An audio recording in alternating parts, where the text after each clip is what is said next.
اللہ کی وحی سے بولتے ہیں اور اللہ کے کلام کو لوگوں کے سامنے بیان فرماتے ہیں، لیکن جس کے مزاج میں شر ہو، جس کے مزاج میں ضد ہو، وہ دلائل کی بجائے اپنی ضد بازی پر ڈٹ کے رہتا ہے۔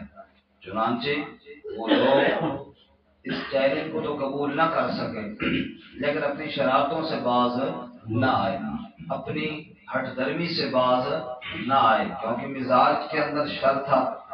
آج کے سبق میں اللہ تعالیٰ نے ان سے چند سوال کیے جن کا جواب یقیناً ان کے پاس نہیں۔ اللہ تعالیٰ نے ایک سوال یہ کیا، ام خلقوا من غیر شیء ام هم الخالقون، یہ جن کو اعتراض ہے، میرے نبی صلی اللہ علیہ وسلم کی دعوت پر اعتراض ہے، دعوت توحید پر اعتراض ہے، ان سے سوال یہ ہے کہ ام خلقوا من غیر شیء، کیا وہ بغیر کسی شے کے خود ہی پیدا ہو گئے ہیں؟ ام هم الخالقون، یا وہ اپنے خود خالق ہیں، ان کو کسی نے پیدا کیا ہے یا وہ خود ہی پیدا ہو گئے ہیں؟ یقیناً اس کا یہی جواب ہے کہ پیدا خود نہیں ہوئی، پیدا کسی نے کیا ہے، اور جس نے کیا ان سے پوچھو وہ کون ہے، جواب ہے کہ اللہ نے پیدا کیا ہے، اور اللہ نے نطفے سے تمہیں انسان بنایا ہے، تو پھر اللہ ہی کی بات مانو نا، جس اللہ نے نبی بھیجا ہے اپنا حضرت محمد صلی اللہ علیہ وسلم، پھر اس کی بات مانو نا، جس اللہ تعالیٰ نے تمہیں پیدا کیا ہے، نطفے سے انسان بنایا ہے، اس اللہ ہی کی عبادت کرو نا۔ یا تو بتاؤ کہ تمہارا کوئی اور خالق ہے، یا تو کہو کہ ہم خود اپنے خالق ہیں، یا تو کہو بس ہم ویسے ہی پیدا ہو گئے ہیں۔ جب نہیں، اللہ ہی نے تمہیں بنایا ہے، مٹی اور نطفے سے بنایا ہے، پھر عبادت کے لائق بھی اللہ ہی کے ساتھ ہے۔ مٹی کو لو نطفہ بنے ہو، پھر جاؤ کو بوٹی، وقت مقرر میں شکم مائی دے، تیری صورت بنی جلوٹی، پھر بچہ بنے ہو باہر آئے، بنی پھرے لنگوٹی، پھر شیر جوان، پھر بلڈا ہوئے، ٹول نہ سکے پھر سوٹی، دنیا تا آکے گنواری ساری، اب آخرت نہ کرے کھوٹی۔ یہ دیکھتا نہیں ہے کل تو نطفہ تھا، پھر تو لوتھڑا بنا، پھر تو بوٹی بنی، پھر ہڈی بنی، پھر اس پہ گوشت چڑھے، پھر نقشے بنے، پھر روح آئی، پھر تو ماں کے پیٹ سے باہر آیا، پھر تو نے دودھ پیا، پھر تو اٹھنے لگ گیا، پھر تو چلنے لگ گیا، پھر آج جوان بن گیا۔ آج کہتا ہے کہ اللہ عبادت کے لائق نہیں، آج کہتا ہے کہ میں اللہ کا کلام نہیں مانتا۔ اتنا تو سوچنا تو آیا دنیا میں کیسے ہے؟ اگر اپنی ذات پر غور کرے گا تو تجھے رب کی قدرت کا پتہ چل جائے گا۔ چنانچہ پہلا سوال، ام خلقوا من غیر شیء، کیا وہ پیدا کیے گئے بغیر کسی شے کے، ام هم الخالقون، یا وہ خود خالق ہیں؟ یقیناً یہ باتیں دونوں نہیں ہیں، نہ وہ بغیر کسی شے کے پیدا ہوئی ہیں، نہ وہ خود خالق ہیں۔ پیدا اللہ نے کیا ہے، خالق اللہ ہے، اور پیدا نطفے سے کیا ہے، کرنے والی ذات کس کی ہے؟ بولو۔ ام خلق السماوات والارض، دوسرا سوال، کیا انہوں نے بنایا آسمانوں اور زمین کو؟ اللہ فرماتے ہیں آسمان و زمین تو دور کی بات ہے، کائنات کے بڑے بڑے صحراؤں میں ایک ذرہ بھی اللہ کے علاوہ کسی نے نہیں بنایا، بڑے بڑے سمندروں میں ایک پانی کا قطرہ بھی اللہ کے علاوہ کسی نے نہیں بنایا، جنگلات کا ایک پتا بھی اللہ کے علاوہ کسی نے نہیں بنایا۔ دوسرے مقام پہ اللہ فرماتے ہیں نا، ھذا خلق اللہ، یہ جتنی کائنات تمہیں دکھائی دے رہی ہے، ھذا خلق اللہ، اس ساری کائنات کا خالق صرف کون ہے؟ فارونی ماذا خلق الذین من دونی، مجھے وہ چیز دکھاؤ جو اللہ کے علاوہ کسی اور نے بنائی ہو۔ کسی پتھر پہ ہاتھ رکھ کر کہو نا کہ نعوذ باللہ اس کا خالق اللہ نہیں فلاں صاحب ہے۔ کسی قطرے پر ہاتھ رکھ کر بتاؤ نا کہ یہ اللہ نے نہیں بنایا۔ جب ایک بوند بھی کوئی بنانے والا نہیں، جب ایک ذرہ بھی اللہ کے علاوہ کسی نے نہیں بنایا، ایک پتا بھی بنانے والا کوئی نہیں ہے، پھر عبادت کے لائق بھی اللہ کے علاوہ اور کوئی نہیں ہے۔ اللہ فرماتے ہیں ہم خلق السماوات والارض، آسمانوں کو انہوں نے بنایا. کوئی ستارہ تو کہے نا کہ ہم نے بھی بنایا ہے، کوئی سیارہ بنایا ہو، کچھ بھی نہیں بنایا. والارض، نہ زمین میں کچھ بنایا. بل لا یوقنون، بلکہ وہ خود یقین نہیں رکھتے. ورنہ خالق تو ساری کائنات کا اکیلا اللہ ہے. اچھا، وہ اپنے خالق بھی نہیں، وہ کائنات کے خالق بھی نہیں. تیسرا سوال، ام عندهم خزائن ربک، کیا تیرے رب کے خزانے ان کی مٹھی میں ہیں؟ مالک ہوا ہے پھر. اگر چلو خالق نہیں تو خزانوں کا مالک ہوا ہے پھر. جس کو چاہے وہ رسول بنائے اور جس کو وہ نہ چاہے رسول نہ بنائے، خزانوں کے مالک ہوا ہے. ام عندهم خزائن ربک، کیا ان کے پاس ہیں تیرے رب کے خزانے؟ ام هم المسیطرون، یا وہ نگران بنے ہوئی ہیں، داروغے بنے ہیں کہ جس کو جتنا چاہیں وہ دیں اپنی مرضی سے. کیا وہ مالک ہیں جی؟ بولے سارے نہیں. مالک بھی صرف کون ہے؟ اللہ کہتے ہیں دوسرے مقام پر والذین تدعون من دونی ما یملکون من قطمیر، خزانوں کا مالک ہونا تو دور کی بات ہے، کھجور کی گٹھلی کے اوپر جو باریک سا سفید پردہ ہوتا ہے، اللہ کہتے ہیں ما یملکون من قطمیر، وہ تو اس پردے کے بھی مالک نہیں ہے. جو اتنے معمولی چیز کا مالک نہ ہو اس کے آگے دامن کیا پھیلانا، جو اتنی چیز کا مالک نہ ہو اسے معبود کیا بنانا. ساری کائنات کا اکیلا مالک کون ہے؟ اللہ نے مثال بھی بڑی عجیب دی، کتمیر، کھجور کی گٹھلی کی بھی نہیں دی. اب یہ نہیں کہا کہ گٹھلی کے مالک، اللہ نے کہا گٹھلی کے چھلکے کے بھی مالک نہیں ہے، یعنی معمولی سی چیز کے بھی مالک نہیں. ہمارے ایک بزرگ گزرے حضرت مولانا حسین علی رحمۃ اللہ علیہ، وہ اپنے پنجاب کے لوگوں کو جو جا کر قبر والوں سے مانگتے ہیں ان کو سمجھا رہے تھے. کہنے لگے کتمیر، اللہ نے ایسی مثال دی ہے کہ جو کھجور کا اوپر والا خور ہے جو کھایا جاتا ہے یہ ہے قبر، اور گٹھلی اس کے اندر ہے مردہ، اور پردہ اوپر ہے کفن. کہتے ہیں سمجھو اس طرح کہ جیسے وہ پردہ ایک کفن ہے، اللہ کہتے ہیں جو اپنے کفن کا مالک نہیں اس سے لوگ مانگتے ہو.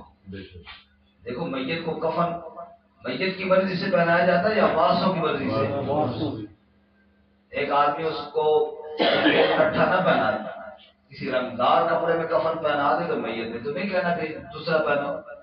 کفن وہ رسا اپنی مرضی سے ڈالتے ہیں. جب بعض لوگ کہتے ہیں جناب کفن میں نے ڈالنا ہے، ٹھیک ہے، دوسرا کہتا ہے نہیں میں نے ڈالنا ہے، ٹھیک ہے، میت نہیں کہتا کہ یہ ڈالے اور یہ نہ ڈالے. فرمایا ما یملکون من قطمیر، جو اپنے کفن کے مالک نہیں وہ تیرے نفع نقصان کے مالک کیسے ہو گئے؟ اس لیے عبادت کے لائق صرف کون ہے جی؟ اللہ کہتا ہے عندهم خزائن ربک، کیا تیرے رب کے خزانے ان کی مٹھی میں ہیں؟ ام هم المسیطرون، یا وہ داروغے ہیں، وہ نگران ہیں، جس کو وہ چاہیں وہ ملیں گے. نہ ایسا نہیں. اچھا یہ بھی نہیں، یعنی وہ اپنے خالق بھی نہیں، وہ کائنات کے بھی خالق نہیں، وہ خزانوں کے مالک نہیں. اگلا سوال، ام لہم سلم یستمعون فیہ، کیا ان کے پاس کوئی سیڑھی ہے کہ اس میں چڑھ کے باتیں سن لیتے ہیں؟ فلیأت مستمعہم بسلطان مبین، بس چاہیے کہ لائے ان کا سننے والا کوئی واضح دلیل.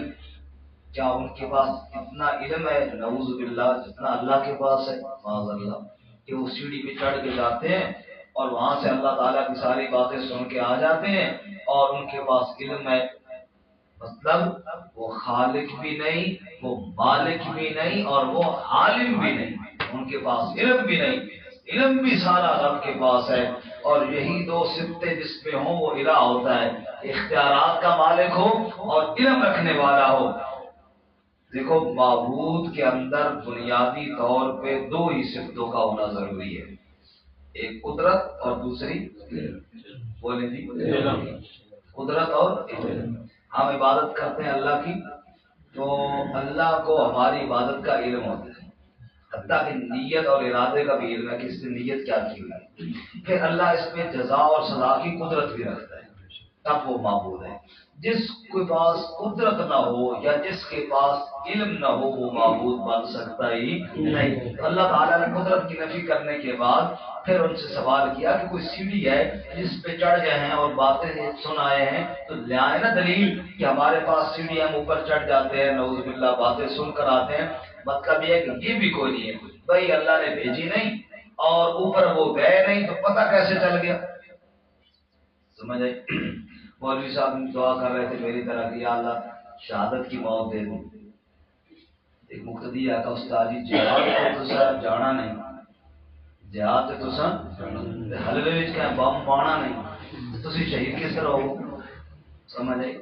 وہی تمہاری طرف آئی نہیں، اوپر تم گئے نہیں، تمہارے پاس علم کہاں سے آ گیا کہ رد کر رہے ہو سچے نبی کا؟ نعوذ باللہ. تو تمہارے پاس کہاں سے آ گیا علم؟ اس لیے اللہ فرماتے ہیں فَلْيَأْتِ مُسْتَمِعُهُمْ بِسُلْطَانٍ مُبِينٍ. اگر کوئی اوپر گیا ہے تو دلیل دے نا، بتائے نا کہ میں گیا ہوں جی میرے پاس علم ہے. جب نہیں ہے تو پھر بات مانو، وہی بات سچی ہے جو میرا محمد صلی اللہ علیہ وسلم کو بتا رہا ہے. اچھا جب یہ ساری باتیں نفی ہو گئی وہ جی باقی کا اللہ تو ٹھیک ہے، باقی باتیں تو ٹھیک ہیں. فرشتوں کی ہم عبادت اس لیے کرتے ہیں کہ یہ بادشاہ اللہ کے دیاں ہیں جی، نعوذ باللہ، اللہ کی بیٹیاں ہیں. اللہ فرماتے ہیں اچھا اپنے گھر بیٹی پیدا ہو تو زندہ دفن کراتے ہو اور میرے کھاتے میں ساری بیٹیاں ہی ڈال دی ہیں. اللہ فرماتے ہیں ام لہ البنات، کیا اللہ کی بیٹیاں ہیں، ولکم البنون، اور تمہارے بیٹے ہیں. کوئی عقل نو ہاتھ بھی مارو، کوئی عقل نو ہاتھ بھی مارو. کیا اللہ کی بیٹیاں اور تمہارے بیٹے اپنی بیٹی پسند نہیں کرتے اور اللہ کی بھی ساری بیٹیاں؟ یہ بات بھی گویا کہ کیا ہے غلط. اللہ اولاد سے کیا ہے؟ قل هو اللہ احد اللہ الصمد ہے ارشاد خدا بند اعظم پاک محمد تائیں ذات رب دی واحد جانو جو ہے سب دا سائی. اللہ الصمد او بے نیاز الہی، سب محتاج اسی دے، او محتاج کسی دا نہیں، ملک وچ راج اسی دے. لم یلد ولم یولد، نہ بیٹا ہے نہ باپ ہے اس کا، وہ ہے پاک الہی. مرن جمن تھی پاک منزہ، سب اس کی ہے شاہی. ولم یکن لہ کفوا احد، ہم سرتے برابر اس دے دوسرا کوئی نہ ثانی. وہ ہمیشہ باقی اللہ، ساری دنیا فانی. اللہ فرماتے ہیں اللہ کی بیٹیاں بتاتے ہو، شرم نہیں آتی تمہیں؟ یہ بات بھی گویا کہ کیا ہے جی غلط. اور پھر آخری سوال ام تسألہم اجرا، کیا آپ صلی اللہ علیہ وسلم ان سے کوئی اجر مانگتے ہیں؟ فہم من مغرم مثقلون، اور وہ اس تاوان سے بھاری پڑ رہے ہیں. نبی صلی اللہ علیہ وسلم کہتے ہیں مجھے بہت سارا مال لا کر دو، اور وہ اس ٹینشن میں ہے کہ اگر ایمان قبول کر لیا تو سارا مال نبی پاک صلی اللہ علیہ وسلم کو نعوذ باللہ دینا پڑے گا. یعنی یہ بات ہے، یہ بھی نہیں. اللہ کے نبی صلی اللہ علیہ وسلم تم سے مانگتے بھی کچھ نہیں ہے، بات بھی سچی کر رہے ہیں، پھر تمہیں ماننے میں مسئلہ کیا ہے؟ پھر تمہیں تکلیف کیا ہے؟ ام عندہ الغیب فہم یکتبون، کیا تمہارے پاس کوئی غیب ہے اور تم وہ لکھتے ہو؟ یہ بات بھی کوئی نہیں ہے. ام یریدون کیدا، یا یہ ساری باتیں نہیں، تم کوئی چال چلنا چاہتے ہو میرے نبی صلی اللہ علیہ وسلم کے متعلق؟ تم یہ چال چلنا چاہتے ہو کہ ہم اسلام کو اور صاحب اسلام حضرت محمد صلی اللہ علیہ وسلم کی دعوت کو آگے نہیں چلنے دیتے، تم چال نہ چلنا چاہتے ہو؟ تو سنو چال چلنے والوں، فالذین کفروا هم المکیدون، تم خود چال کے اندر پھنسو گے، میرے محمد کا کچھ نہیں بگاڑ سکتے. ہاں جی، چال چلنے والے خود اپنی چالوں میں پھنستے ہیں، جو حق پر ہوتا ہے اس کا کوئی کچھ نہیں بگاڑ سکتا. فرمایا تم چالیں چلتے رہو اور میرا محمد میری نصرت سے آگے بڑھتا جائے گا. اور آخر میں اللہ نے فرمایا ام لہم الہ غیر اللہ. جب یہ ساری باتیں کلیئر ہو گئی کہ خالق کون ہے جی؟ مالک کون ہے؟ علم والا کون ہے؟ تو پھر یہ بتاؤ کیا اللہ کے علاوہ کوئی اور الہ ہے؟ نہیں نا. جب الہ صرف کون ہے پھر؟ خالق اللہ، مالک. ایک قطرہ کسی نے نہیں بنایا بھائی، ایک ذرہ اللہ کے علاوہ کسی نے نہیں بنایا. تو پھر خالق مالک جب اللہ ہے تو معبود بھی صرف کون ہے؟ اللہ ہے. ام لہم الہ غیر اللہ، کیا ان کے لیے کوئی اور الہ ہے جو اللہ کے علاوہ ہے؟ کہ سبحان اللہ، اللہ شریکوں سے پاک ہے۔ اللہ شریکوں سے بولو، سارے بولے اللہ شریکوں سے پاک ہے۔ سبحان اللہ عما یشرکون، اللہ پاک ہے اس سے جو وہ شریک کرتے ہیں۔ اللہ کا پاک ہونے کا مطلب یہ ہے کہ اللہ شریکوں سے پاک ہے۔ میں نے کہا کہ میرا کپڑا پاک ہے، رومال پاک ہے، مطلب نجاست سے پاک ہے۔ جب میں نے کہا میرا اللہ پاک ہے تو مطلب شریکوں سے پاک ہے۔ اللہ کا پاک ہونے کا مطلب یہ ہے کہ اللہ تعالی شریکوں سے پاک ہے۔ سبحان اللہ عما یشرکون۔